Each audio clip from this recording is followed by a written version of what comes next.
Hello guys, my name is Hemlata Sharma and स्वागत है आपका मेरे YouTube channel brief concept for you पर। तो आज हम बात करेंगे प्लेटो के दार्शनिक राजाओं के शासन के बारे में। ये प्लेटो की सीरीज का 8वां वीडियो है। इससे पहले इस प्लेटो की सीरीज के 7 वीडियो आ चुके हैं। अगर आपको वो देखने हैं तो उनका लिंक मैंने डिस्क्रिप्शन में दे दिया है, आप वहां से जाके इसे देख सकते हैं। और अगर आपको इस वीडियो की पीडीएफ चाहिए तो मैंने उस जो पीडीएफ है अपने टेलीग्राम चैनल पे पोस्ट कर दी है और टेलीग्राम चैनल का लिंक भी डिस्क्रिप्शन में दे दिया है, आप वहां से जाके इसे ले सकते हैं। तो स्टार्ट करते हैं प्लेटो का दार्शनिक राजा का शासन। तो इसमें हम देखेंगे कि एक जो राजा है उसे कैसा होना चाहिए और उसे किस प्रकार से शासन करना चाहिए और उस पर उसके जो गुण है वो कैसे होने चाहिए और उस पर किस किस प्रकार की लिमिटेशंस होनी चाहिए, उसकी ड्यूटीज क्या क्या होनी चाहिए और फिर लास्ट में हम उसकी आलोचना देखेंगे। तो स्टार्ट करते हैं। प्लेटो के अनुसार संसार में तब तक शांति स्थापित नहीं हो सकती जब तक शासन संचालन जैसा महत्वपूर्ण कार्य योग्य ज्ञानी और दार्शनिकों के हाथों में ना आ जाए। ऐसा प्लेटो इसलिए कहते हैं क्योंकि उन्होंने जो अपने जीवन में एथेंस में जो शासन था वो अज्ञानियों के हाथों में था। तो इसे देखकर उन्हें पूरा विश्वास हो गया था कि यदि हमें संसार में शांति स्थापित करनी है तो शासन संचालन या सत्ता जो है वो हमें फिलोसफर किंग के हाथों में देनी होगी, क्योंकि उन्हीं को ज्ञान होता है कि किस प्रकार से शासन चलाना है। तो हम अगर हमें जो अपने दुख दर्द है उन्हें समाप्त करना है तो हमें फिलोसफर किंग तैयार करने होंगे और फिलोसफर किंग का शासन होगा तभी इन दुख और दर्द का अंत होगा। तो इस तरह से प्लेटो के संपूर्ण दर्शन का सार दार्शनिक राजाओं का शासन है। प्लेटो के अनुसार राज्य तभी आदर्श रूप प्राप्त कर सकता है जब उस राज्य का शासन दार्शनिक राजाओं के हाथों में हो। अर्थात अगर हमें एक स्टेट को आइडियल स्टेट आइडियल स्टेट में सॉरी आइडियल स्टेट के रूप में पहुंचाना है, का रूप प्राप्त करना है, तो हमें उस स्टेट के लिए उस राज्य के लिए हमें फिलोसफर किंग को उस जो राज्य का शासन है वो हमें फिलोसफर किंग को देना होगा, तभी वो राज्य एक आइडियल स्टेट हो पाएगा। तो प्लेटो अपनी जो फिलोसफर किंग है वो अपनी एजुकेशन सिस्टम के द्वारा तैयार करते हैं। तो दार्शनिक राजाओं के शासन का यह सिद्धांत प्लेटो का एक अत्यंत प्रमुख और सबसे मौलिक सिद्धांत है। अब प्लेटो के दार्शनिक राजा का सिद्धांत उसके दो मान्यताओं का तार्किक परिणाम है। पहली मान्यता है आत्मा के त्रिभाग का सिद्धांत और दूसरा है सद्गुण ही ज्ञान है।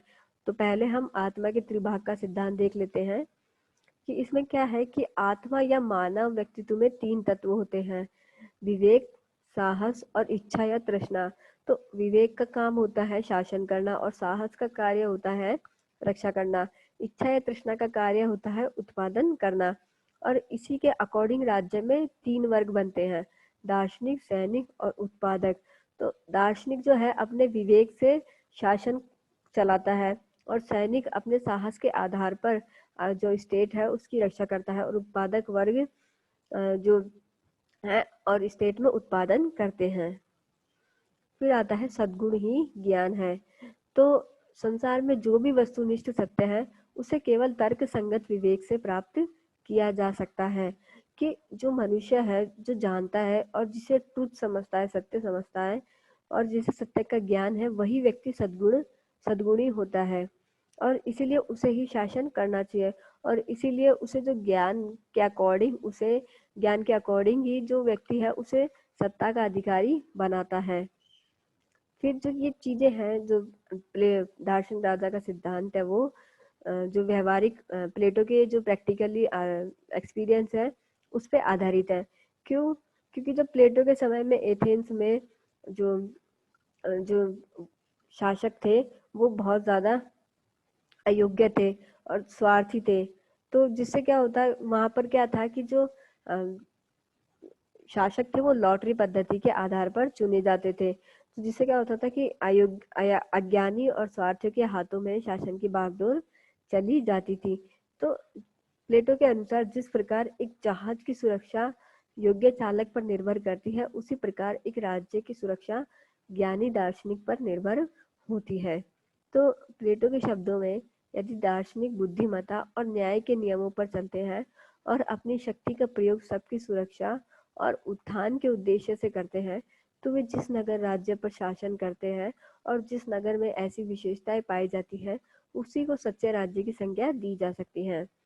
तो अब प्लेटो ने जो फिलोसफर किंग है उनके गुणों के बारे में बताया है। अब हम देख लेते हैं कि एक फिलोसफर जो किंग है उसमें क्या क्या गुण होने चाहिए। तो पहला है विवेकशील। तो प्लेटो के अनुसार जो शासक है, फिलोसफर किंग है, वो विवेकशील होना चाहिए, क्योंकि जो अगर उसमें विवेक होगा तभी वो अच्छे प्रकार से डिसीजन ले पाएगा।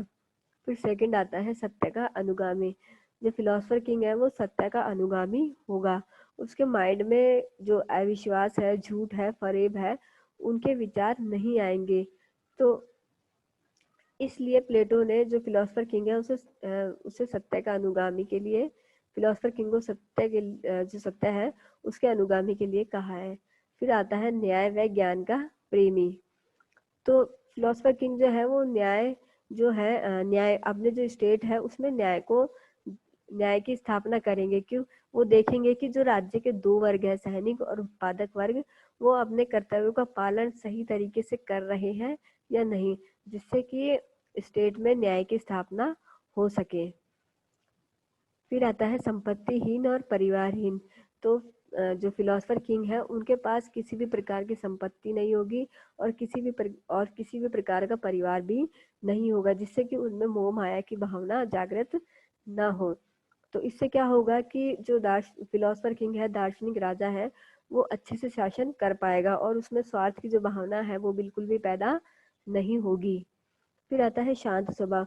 एक फिलोसफर किंग का जो नेचर है वो शांत स्वभाव का होना चाहिए, जिससे कि वो जो डिसीजन है वो अच्छे से ले सके। फिर आता है जो फिलोसफर किंग है उसके जो कर्तव्य है वो क्या है, उसके कर्तव्य क्या होने चाहिए।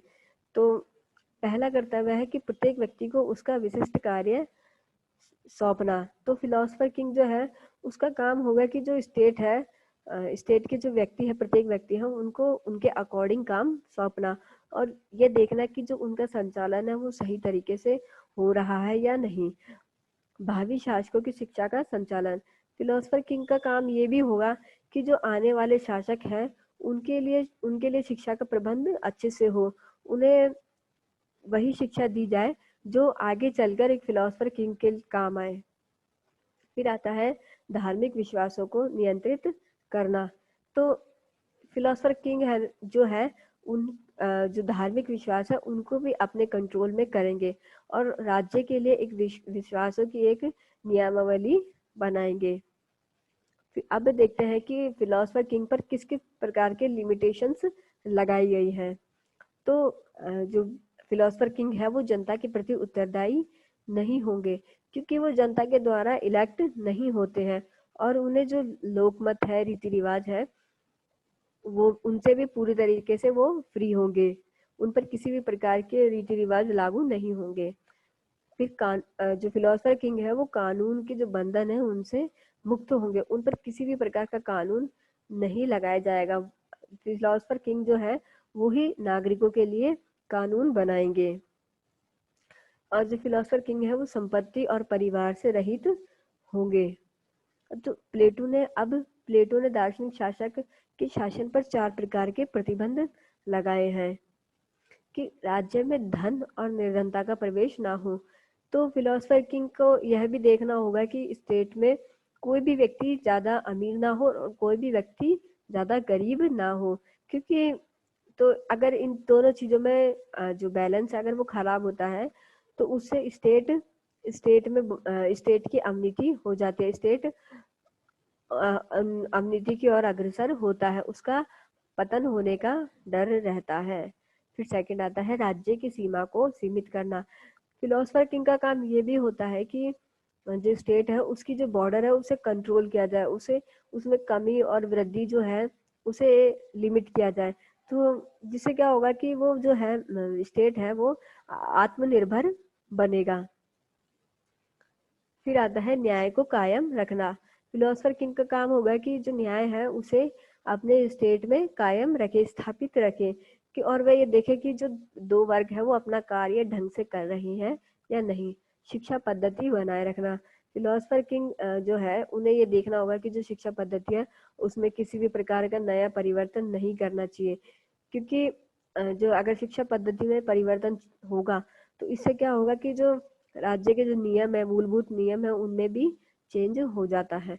अब हम दार्शनिक शासक के सिद्धांत की आलोचना देख लेते हैं। तो प्लेटो का दार्शनिक राजा का सिद्धांत निरंकुश शासन की ओर अग्रसर होता है, क्योंकि प्लेटो ने उसे सारी शक्ति दी है। तो फिलोसफर किंग पर किसी भी प्रकार के कानूनों का प्रतिबंध नहीं है, और उसे पूरी जो पावर है, पूरी शक्ति है, वो फिलोसफर किंग को दी है, जिससे कि क्या होगा कि जो फिलोसफर किंग है वो निरंकुश शासक बन सकता है। प्लेटो ने नागरिकों की स्वतंत्रता विवेक को समाप्त करके नागरिकों को केवल राज्य की मशीन के कलपुर्जे बना दिए हैं, जिनकी अपनी कोई चेतना शक्ति नहीं होती है। तो इससे क्या होगा कि जो मानव है उसकी स्थिति पशुओं की जैसी हो जाएगी, और जो बिल्कुल भी किसी भी रूप में श्रेष्ठ नहीं होती। दार्शनिक राजा का सिद्धांत केवल काल्पनिक है। इतिहास में आज तक ऐसे शासक का उदाहरण देखने को नहीं मिलता, क्योंकि प्लेटो ने भी अपनी लाइफ में जो सिराक्यूज के राजा है डियानुसियस, उनपे भी ये जो फिलोसफर किंग है उनके नियम अप्लाई किए थे, लेकिन वो सक्सेस नहीं हो पाया। तो इसीलिए जो इनका सिद्धांत है वो केवल काल्पनिक है। दार्शनिक राजा का सिद्धांत वास्तविकता से दूर होता है, क्योंकि दार्शनिक या तो अतीत की सोचता है या भविष्य की। जो फिलोसफर किंग होता है वो कभी भी प्रेजेंट की नहीं सोचता, वो या तो फ्यूचर की सोचेगा या फिर पास्ट की।